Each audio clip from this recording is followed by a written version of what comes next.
Hello there, and welcome to another podcast episode from Animal Training Academy. I'm your host, Ryan Cartledge, and as always, I'm super stoked to have you here with us this morning. We're going to have a lot of fun today. We're going to be talking about how to write a good training plan, and I can't wait to learn new things because to discuss this in depth, I'm reconnecting with a good friend who I did a podcast episode with a couple of months ago, Debbie Marrin from San Francisco Zoo. Now, if you haven't heard that previous episode, then I will put a link to it in the podcast write-up for today, and you can listen to it there, or you can just click on the podcast tab in the main menu at animaltrainingacademy.com and you'll find it all there. Before we say hi today though, I thought it would be beneficial just to do a quick recap of who Debbie is and what she's been up to. She holds the position of Director of Training and Behavioral Husbandry at San Francisco Zoo, California, USA, and has over 40 years experience working in the zoological industry with a large array of different species and holding many different job titles. Debbie is passionate when it comes to providing optimal animal care and practicing positive techniques that really benefit the animals she works with. Towards the beginning of her career, Debbie attended Moore Park College and graduated from the Exotic Animal Training and Management program. She then spent the next 27 years at Marine World Africa, USA, doing some sensational stuff there, ending up unintentionally specializing in husbandry training. Debbie's current role, Director of Training and Behavioral Husbandry at San Francisco Zoo, provides her with an opportunity to engage in another passion of hers, teaching and mentoring other trainers and doing everything she can to participate in San Francisco Zoo's continual advancement of training and enrichment practices for all animals. I'm going to learn a lot today, and you're going to learn a lot today as well. So a very big and gratuitous good morning to you, Debbie. Good morning. How are you? How's everything at San Francisco today? And I believe you're at work, are you? Yes, great. It's beautiful weather today, and it's our summer season, and we have summer camp going and lots of guests this time of year. So there's a lot of activity in and around the zoo. Fantastic. Yes. Hey, let's dive straight in, Debbie. You and I have discussed some specific areas that we thought were going to be really beneficial to talk about today when it comes to writing training plans. And we're going to go over those specific areas one at a time. But to start off, maybe if I could just ask you to define for the audience, maybe what a training plan is and the benefits of taking time to formulate one when managing animal behavior. Okay. Well, a training plan is basically the big picture of what you want to do with your animal and all the information that you know about your animal. And if you want to really have a successful training program, starting with the training plan is going to set your animal and your trainer up to succeed, because it means you've really thought through every component that affects the animal's training and behavior and all the things you have to consider. Before you get started, it'll prevent problems down the line and you'll have a much more positive experience. Yeah, cool. And so important, because you don't want to just be starting training your animal without any direction or knowledge of where you're heading, where you currently are, or what you have to do.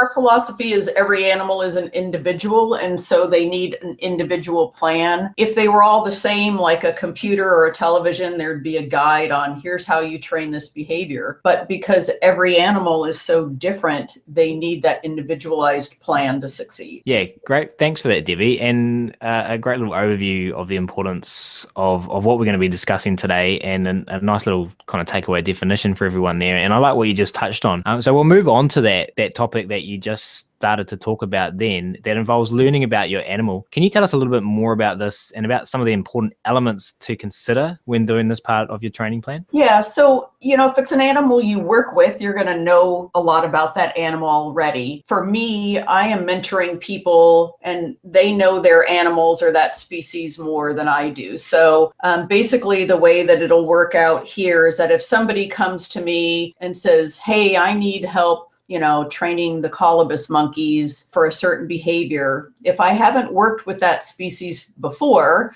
the first thing that I'll do is I will look up and read everything I can find on the natural history and behavior of colobus monkeys. And I'll look at training manuals and the AZA husbandry manual, because I want to learn as much as I can about that species of animal. And then the next thing I'll do is I'll sit down with the keepers and I'll say, tell me a little bit about your animals, about their individual personalities, their social dynamics, what things do they like, what things do they dislike? Because, we're going to have to think about motivation as we're moving down the line. And so what's motivating to that animal and what's scary to that animal is all going to be part of their personality profile that I'm going to go through with the keeper. Once we learn as much as we can about the species and the individual animal, then we're going to look at the environment that the training is going to be happening in. So we can think about the feng shui, as we've talked about before, of setting up the environment to also be positive for the animal, and what can we do to make sure that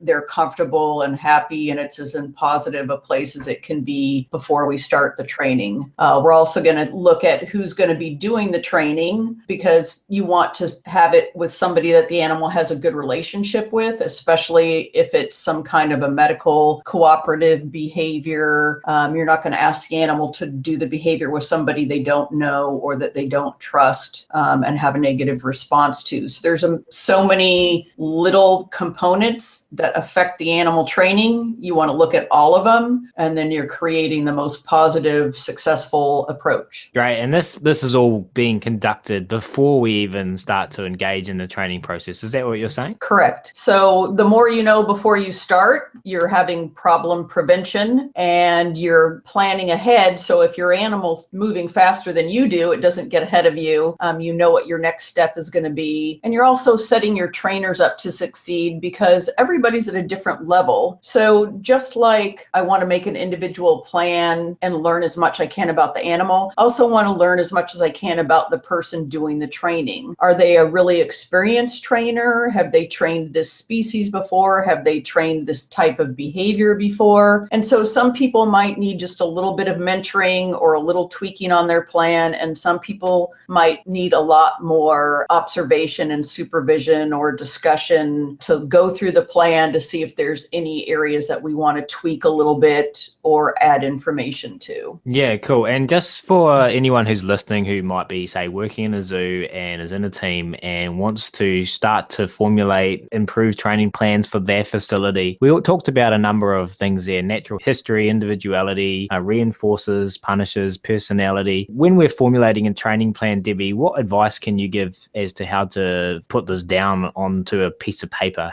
How to put it into a document on a computer so it's a formal plan that we can hand to managers? Well, what we have here, and I'd be happy to send you a copy, is we actually have a training plan approval form. And so we kind of put everything down on there and you start filling it out, and then it will remind you to address all of these topics on there, including safety, which I didn't mention earlier. So are there any safety concerns? And if so, how are they going to be addressed? Do you need to do any modifications to the facility? So if you have a form to start with, it will help to make sure that you cover all of the components you want to look at before you get started. And the nice thing about that is that you can also share your plan with other trainers in your facility or outside of your facility, and they might read through it and be able to give you some advice or tips or ask you questions to improve your plan. Yeah, that's great. And I would appreciate it. And I think a lot of people out there additionally would appreciate it if you could share those documents, and I'll attach them to the podcast write-up. I think that'll be really beneficial for a lot of people. You mentioned trainers and their skill levels, and to me that's part of the environment of the animal we're training. And you briefly mentioned just then the physical environment that the animal lives in, its space, its holding space. I call it feng shui, making sure that we set our animals' environments up for success, and more commonly known as antecedent arrangement. Can you maybe talk us through this a little bit more and how you would incorporate information about that into a training plan? Yeah, I mean, I guess you could consider them part of the environment too, when you put it that way. I guess I think of them separately, but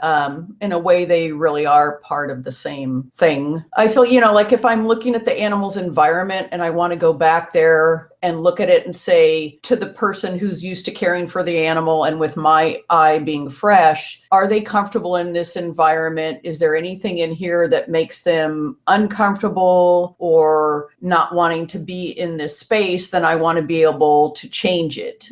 Do they need better lighting? Do they need an animal that they don't have a good relationship with to leave? What can I do to make sure they're comfortable in there? And that's going to be individual, to each animal. So knowing, again, your animal and their likes and dislikes, you're going to know if they're comfortable where they are. Do they need to have the door open, which is one of my choice things for the animals, is that, a lot of times when we're setting a plan, I have newer trainers say, well, do you want me to lock them in there? And I'll say, no, we don't want to lock them in there. We want it to be their choice. It's their choice to participate. And sometimes just knowing that that door's open and we're giving them a choice makes them more apt to want to participate. When I'm looking at trainers, again, the skill level, I don't want to give them a behavior that's beyond their experience because I want them to succeed. And so you want to make sure that they can do a simple behavior before you get complicated. So it's kind of a kindergarten to college thing. And you want to make sure that the animal is comfortable with that particular person. And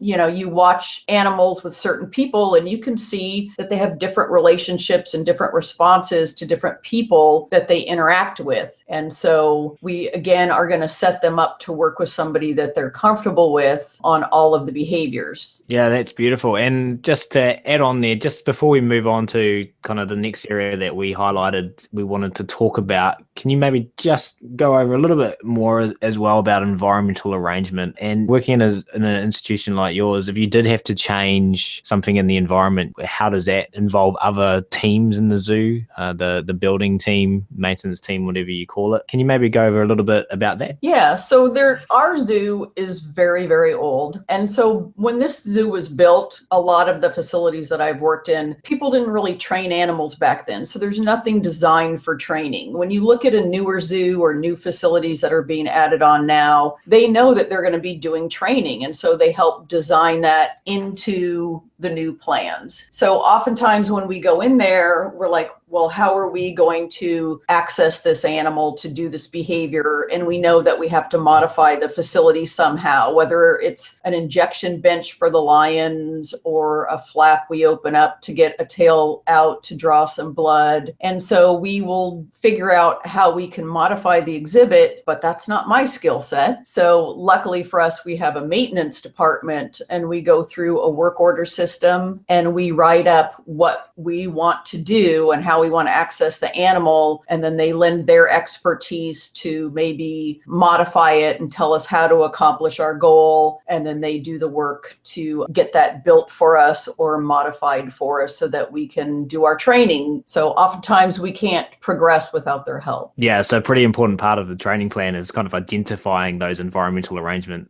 things that we need to do, isn't it? Yes. If you can't get the facility modified and set up for what you need to do, your progress kind of stops right there.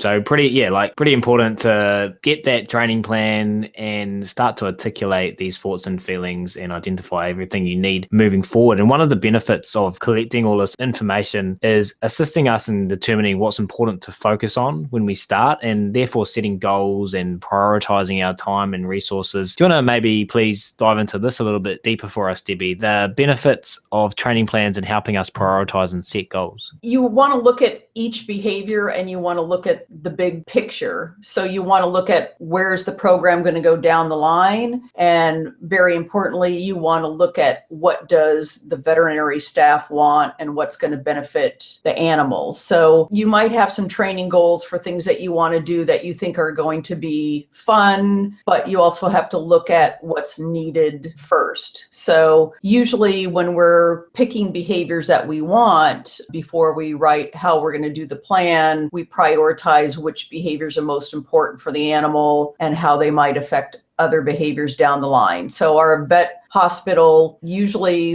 one of their biggest things is they want us to be able to weigh every animal. It's important to know what their weight is for health reasons and for medical reasons in case they have to be anesthetized or in case they have to be on a medication that's weight specific. And then they might say the next thing they want is an injection or whatever they think is most important for that animal. We want to prioritize. That's what we'll start with and focus on that. And then if we know that it's going to lead to other behaviors, we want to make sure that the behavior we're training will support future behaviors and not hurt them. For instance, training for injections for vaccinations is a really common behavior that we do with a lot of animals. And that only takes a small amount of time, but we don't want the animals to jump up when the needle goes in and run away, because later on down the line, we might want to draw blood, which takes a lot longer time. So we want to put in the training plan that part of the behavior is stay for a longer period than it takes to do an injection and to wait until they're released from that behavior. So a lot of priorities that are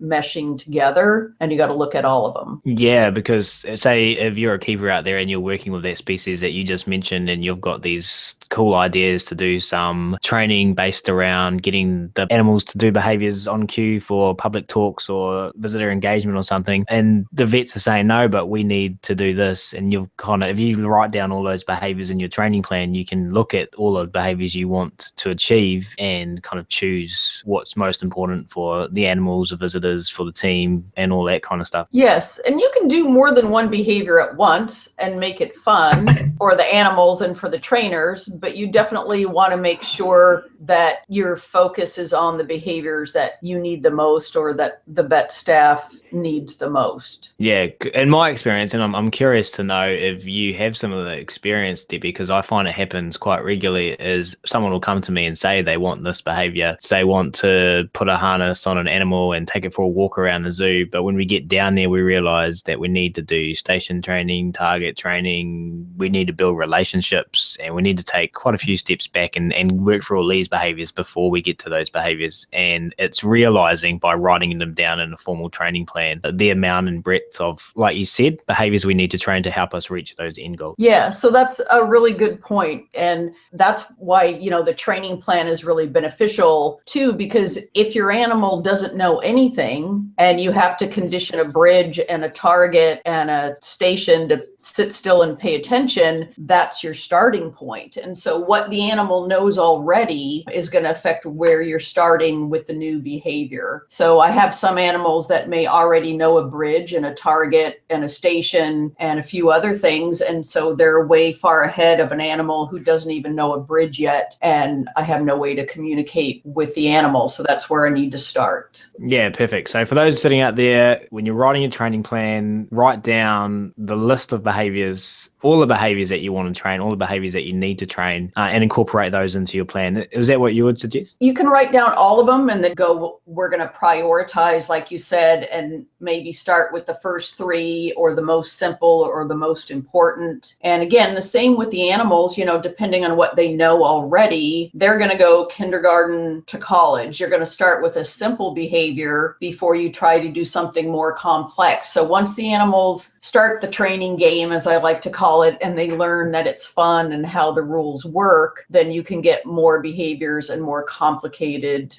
behaviors as you're moving forward. Remembering that, your first training experience for your animals can set their attitude towards training for the rest of their lives. So if you have a positive experience, the animal's going to look at training as positive. But if the animal has a negative experience, it may look at training in general as a negative occurrence. So you want to set your animal up to succeed. Yeah, cool. Hey, we'll move on, Debbie. Thanks for all of that. A big part of writing our overall plan and goals is the incorporation of new behaviors that our animal might have to learn and add to its behavioral repertoire to help improve its life and welfare, and additionally help us achieve our goals. Planning is pretty important here as well. We want to use positive reinforcement to guide and facilitate our animal's learning process. Debbie, can you tell the audience about writing shaping plans and how these are incorporated into the overall holistic plan we write for our animals? Well, the shaping plan, I think what you're saying is similar to any other kind of training plan, right? When we do our training plan, shaping plan, it's all of that information that we've already talked about. And then the last thing is the shaping and the approximations of the behavior. So that'll be the last thing. And,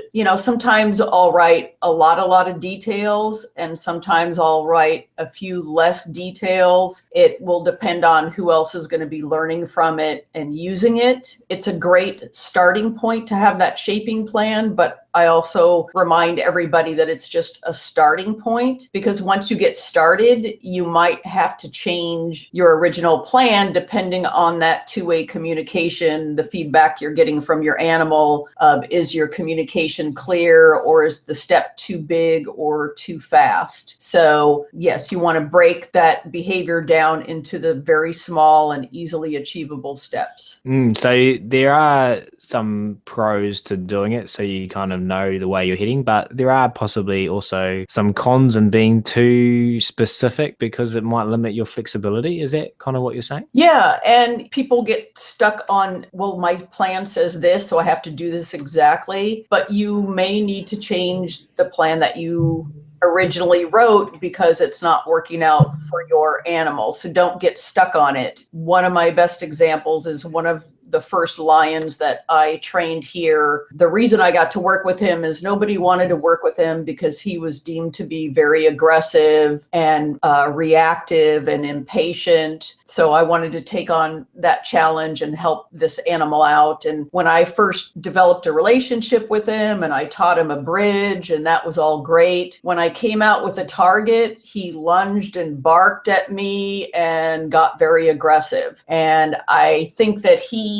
just thought anything that was coming out was negative, like a dart gun or something. And so I had, developed a relationship with him, but it was still pretty new. So I ended up just not teaching him a target, but instead I had him visually follow the feeding tongs because he knew what those were and used those as my guide for him to get him from place to place. So the bead target went out the window and was changed, even though that was in my original plan, because of his very strong response. Yeah, that's really interesting. And why you're saying that, because what I'm thinking is, say you're in your position and you're a new trainer and you're encouraged to write a training plan. So you wrote an extensive training plan and you took time out of your day to invest the energy into doing that activity. But then when it came to it, you realized that behavior dictated you change your approach that you had decided you were going to take. So Debbie, what is your opinion on the benefit of say, someone who's new to animal training, someone who is still learning the shaping process themselves? Is it beneficial to spend time writing out all the approximations so they kind of understand how the process works, even though they might have to change it? Or do you think it's more beneficial to keep it a little bit simple because of that flexibility, or as a case-by-case basis? I think it's important to write it out to make sure you've thought it through, and especially if you're new, to let somebody with more experience read through it and help you out, and also to get input from your veterinarian. So for example, if you're going to train a behavior for a specific use, like we want to ultrasound the tiger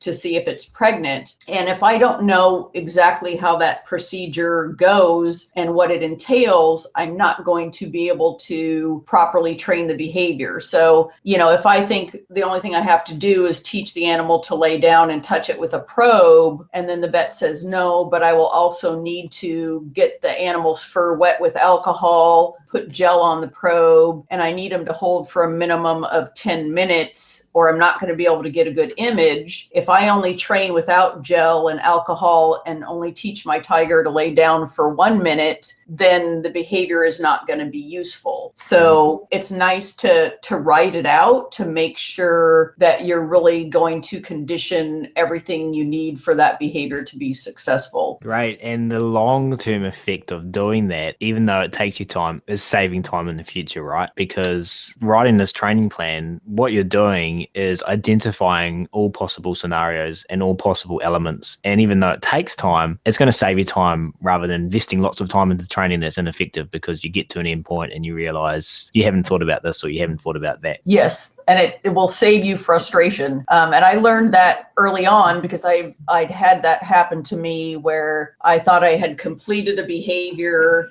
and then the vet said, well, no, that's not going to work unless you can have them hold for a full liter of fluids being put in. And I was like, what? I thought we only had to do this much. So I do like to make sure and know what exactly the animal is going to have to do and put up with on the day of. So what I tell everybody is that you want to practice everything as close to possible as what's going to happen, the day that you're actually going to use that procedure. So is the animal going to have to do the behavior, say if it's an anesthesia injection, do they have to not have any food before they get the shot? Are they going to have to get vaccinations in the morning so we can observe them throughout the day? So if you do your training plan and you always train at 4 p.m, and then the day of the vaccination, the vet wants to give it at 10 a.m, your animal may be caught off guard or not as cooperative because they're not sure what's going on. If you are usually practicing the behavior by yourself and then the vet says, well, I need to be here with a machine and my vet tech, or we can't get the x-ray, and you haven't practiced for that, you're setting your animal up to fail. So writing out all of the steps will guarantee that you have practiced everything as close as possible as what's going to happen so that your animal can succeed the day that you need that behavior. Yeah, and it's all about just having as much information as you can before you get started. And additionally, and tell me what you think, Debbie, when you get to roadblocks, you have already anticipated that you might reach that place to the best of your ability, and therefore you already have possible ideas moving forward. Yes, definitely. You've kind of done a little bit of troubleshooting, and you're preventing problems from occurring by planning everything ahead. And then, if things don't go well, or if they're not progressing the way you think, then you sit back and you have your training plan and your trainer's log, and you can kind of evaluate what you've done and how you need to change your plan depending on what's been going on with what you tried. You try something new. Yeah, and I can imagine how frustrating that lion situation must have been. It was a little surprising to me. It was just my guess that he was looking at it as something like, a dart gun or something, but it made sense to me because he was already 8 years old and his whole life he'd gotten vaccinations with a dart gun. So I came out with this stick and a bead on it, something he'd never seen. And he got very defensive from that, not knowing what it is. Later on, once we trained together a lot longer, I could bring out anything. And he trusted me much more and was not going to be worried about it. But you never know how they're going to react. And especially if it's an animal that maybe came from another facility and you don't know the complete history of that animal. And so sometimes their behavior is surprising and you don't know what caused it, but you know that you can modify it. Yeah, great. And I'm looking forward to having a look at that document that you say that you guys use at San Francisco Zoo, because being a zookeeper in a zoo, depending on what zoo you work at, every facility is different, but obviously a precious resource is time. So having a process to go through, I think sounds great. Yes. And, a lot of people do talk about the time that goes into training, and the time always is a lot more in the beginning. And then as animals learn the behavior, you think about the resources of time and money and energy that you're saving because an animal's cooperating in their healthcare as opposed to having to be restrained or anesthetized. You've got a much better use of your resources to put your time into training as opposed to restraint and anesthesia. Yeah, perfect. Hey, thanks so much for that, Debbie. This has been great. We have one last topic to cover today before we start to wrap up, and this is surrounding the appreciation that there is a world of people out there doing what we're doing at all various levels. The fact is, though, if we're going to be training a novel species or a novel behavior, chances are someone might have already done it, or at least attempted to and learned a lot along the way. Debbie, can you express to the audience your feelings on the importance of reaching out to other trainers and other organizations to build upon and add to the information that you include in your training plan? Yeah, I think it's an invaluable resource for everybody to know that there's a community out there that wants to help each other. I think there's some people that don't want to reach out because they're worried to say, I don't know everything, but nobody knows everything. We're all always learning. And like I said, I've done this for 40 years and I still will reach out either on a behavior listserv or to someone I know personally and ask them for information on things that they've trained to help me to help my trainers and myself to succeed. So reach out and get all the information that you can from any resource that you have. Yeah, because, when you think about shaping behaviors, for example, you might have a way of doing it in your mind, but someone else might have done it in a way that is setting up the animal to understand the shaping process much better. Or even if they've failed, and even if they've tried to do something that you want to do and they've failed, they've probably learned a lot along the way, haven't you? And those pieces of information they give you might save you time in the long run. Why reinvent the wheel, right? Exactly. You learn from your successes and your mistakes. Being able to take other people's experience into consideration when you're writing your plan is, again, another way to help set yourself up to succeed by not repeating mistakes that somebody else might have made or that you've made yourself in the past. I know whenever there's something I've never trained before, the first time I train it, it takes me much longer because you're working out the bugs and figuring out how it's going to work. And then any animal after that takes a lot less time. So for example, my first lion that I trained for injection, it took me 3 months to take an animal who knew nothing, not even a bridge or a target, and give him his first vaccination voluntarily by hand. Later years, we brought a tiger in from another zoo. We had him in quarantine. We didn't want to have to dart him when he left quarantine. And in a month period, I had trained him for a hand injection. So that first animal, you might go a little bit slower and it might take you a while to figure out the logistics. And then down the line, each animal after that is going to go much quicker. Yeah, that's great. And one other aspect that I've found has been really rewarding for me in going through this process of researching and reaching out to other people, especially when you are maybe training something you've never trained before, is you don't have, therefore, that reference in your own mind to say, hey, this is possible and this is achievable. And you might not know what the end behavior looks like, but to find someone else in a different organization in your same country, in a different country, doing that behavior in a really positive and unintrusive way and getting success is, for me, a really nice feeling to know that it's happening and there's that reference point. And I can say, how did you do that? How did you get here? That is something for me to aim towards as well. Yeah. And, it's one of the huge benefits of now having, internet and email and all that kind of stuff where you can share videos with people of what you're doing. And, I know you use the GoPros a lot, and we just bought some here that we want to encourage people to start using. But back when I first started, when we didn't have GoPros and internet and video going on, I would go to other facilities and set up visit days, which I still do. I did that last year at Oakland Zoo and said, hey, show me things that you're training and what you're doing. And you watch other people train and they're proud to show you what they've done. And I always learn something going to another facility and watching what their program's all about and things that they've achieved. Sounds like a win-win situation to me.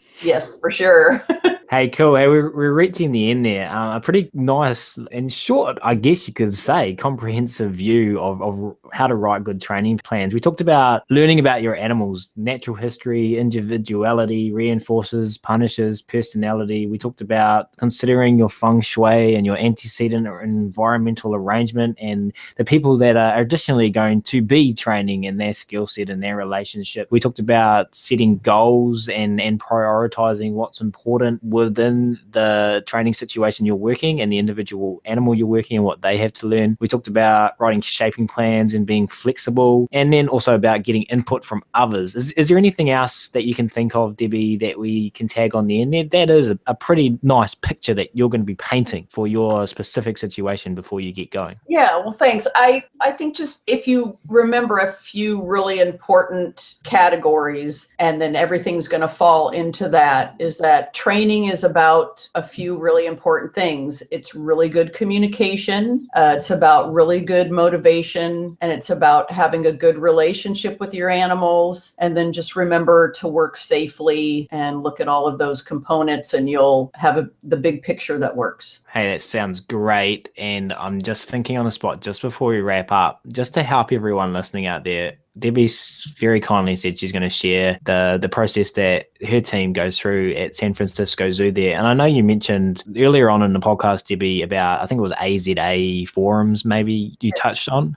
Can you maybe tell the audience, in your experience, what has been some beneficial online spaces where people can go to learn more about this stuff and to interact with other people? Yeah, so if you go on AZA, they have different groups that you can join, different listservs. And so I have joined the behavior managers and also the animal behavior listserv. And so you can get on those types of groups and post a question, which I've done multiple times. Recently, I did with our Komodo dragon because I'd never trained a Komodo before. And I just put out questions of what have you trained your Komodos and what type of reinforcers have you found to be successful with your animals. And so again, that comes into using those resources, get online with AZA or ABMA or IMATA, depending on the types of animals you're working with. And a lot of these organizations do have a group listserv where you can post questions and people are willing to share their knowledge and experience to help out other trainers. Yeah, and if you're in the zoo industry, you know, AZA is the American one. If you're in Australasia, it's ASZK. If you're in Europe, there's a different one. Africa, there's a different one. South America, there's a different one. So in most places in the world, a local organization of keepers that you can connect with in the fashion that Debbie just mentioned. So take those opportunities. Hey, that was great, Debbie. Thank you so much for making time to do this podcast today and for all the great information you've just shared with it. I loved it, and I'm sure everyone listening learned a lot as well. Well, you're very welcome. I'm always happy to talk to you, Ryan, and I'm always happy to help and encourage anybody else who wants to train.